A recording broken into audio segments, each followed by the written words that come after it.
Hey guys, it's Gina, and today I have a confession to make.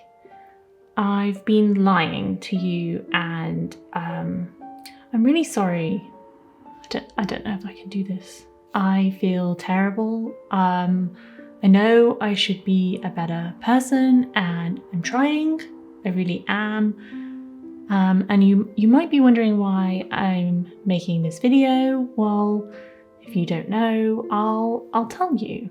I've lied about some of the books that I've finished reading. In fact, I've lied about a book that I haven't even read at all. I know, to be a part of the booktuber community, well, I've sinned. And I'm trying to make it better. I'm trying to make things right. Because I know you know that I don't mean any harm by what I've done. So in this video, I'm going to get it all out in the open so we can start fresh.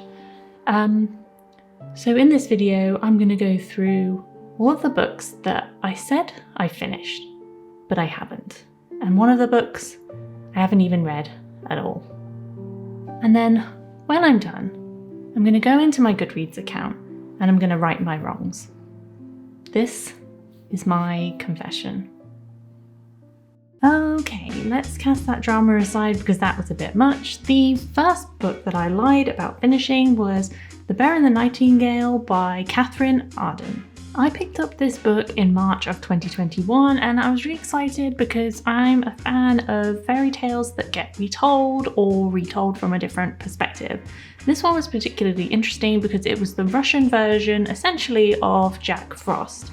But the fairy tale in particular, or the fairy tale creature, has roots in various different places, and he's been known as the Demon of Winter and Father Christmas himself in Russia. We follow Vasilisa, who lives in the Russian wilderness with her very traditional, spirit-loving family. In the depths of winter, they huddle together and tell fairy tales by the fire.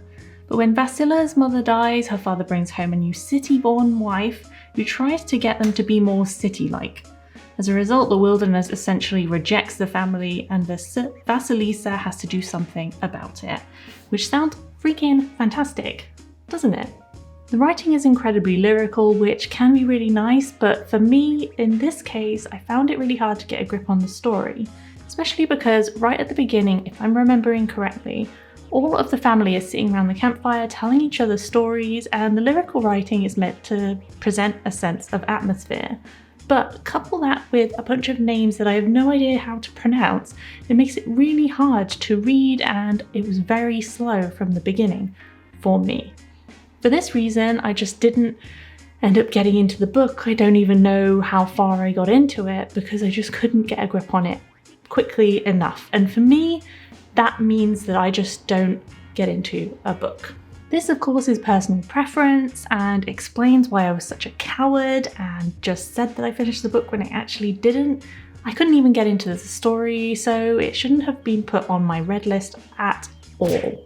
The next book I failed to finish reading and then put on my read list was Mythos, Myths Retold by Stephen Fry. And this one I am particularly embarrassed about because I'm meant to be a Greek mythology fan and all I am is a big fat liar. Mythos is essentially a group of Greek mythology stories retold by the master himself, Stephen Fry.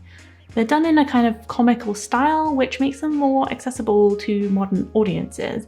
Of course, it's not too comical though because Stephen Fry is a fact-based person, so he's not going to get those facts incorrect for the sake of comedy.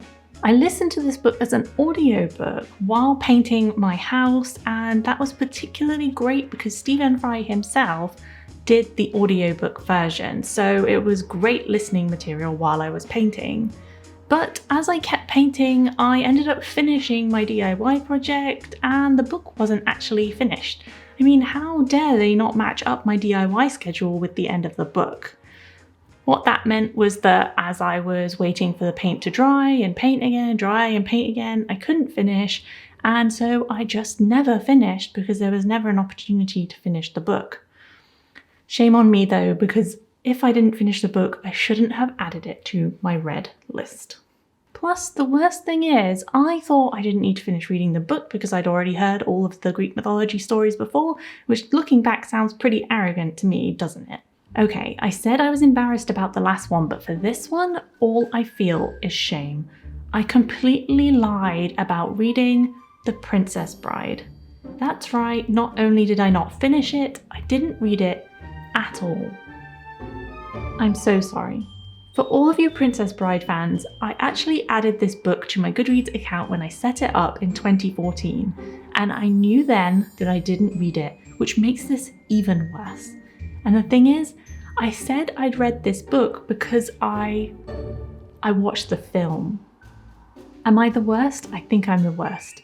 That is a big no-no. Just because you've watched the film doesn't mean you've read the book, so you can't put the book on your Goodreads list because you haven't read it. The worst thing is, I can't even blame my past self because I knew I'd done it and I still haven't fixed it. Okay, I have one more book to share with you, and that's The Tales of Beedle the Bard by J.K. Rowling. I don't know about you, but Harry Potter solidified and basically started my love for fantasy, so if there were any extra books that came out involving the Harry Potter world, then of course I was going to read them. In comes The Tales of Beedle the Bard, which is a set of fairy tales set in the Harry Potter universe with extra cute little notes from Dumbledore himself. I'm so frustrated with this one because it's so incredibly short, and I still didn't finish reading it because I just remember not enjoying it at all. Thing is, this book felt to me a bit gimmicky and just like it was another book to add to the list to make some more money. I wanted some really dark, juicy fairy tales, and this just didn't do it for me. For this reason, I didn't finish the book, but I did say that I read it, which is terrible. And can I just say again, it was 100 pages. So the fact that I didn't finish it is really kind of weird.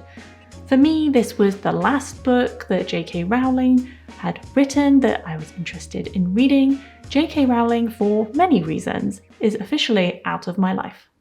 Okay, there's my shame laid out in front of me. Now it's time to right my wrongs. Maybe so that I can get a clear conscience and read again.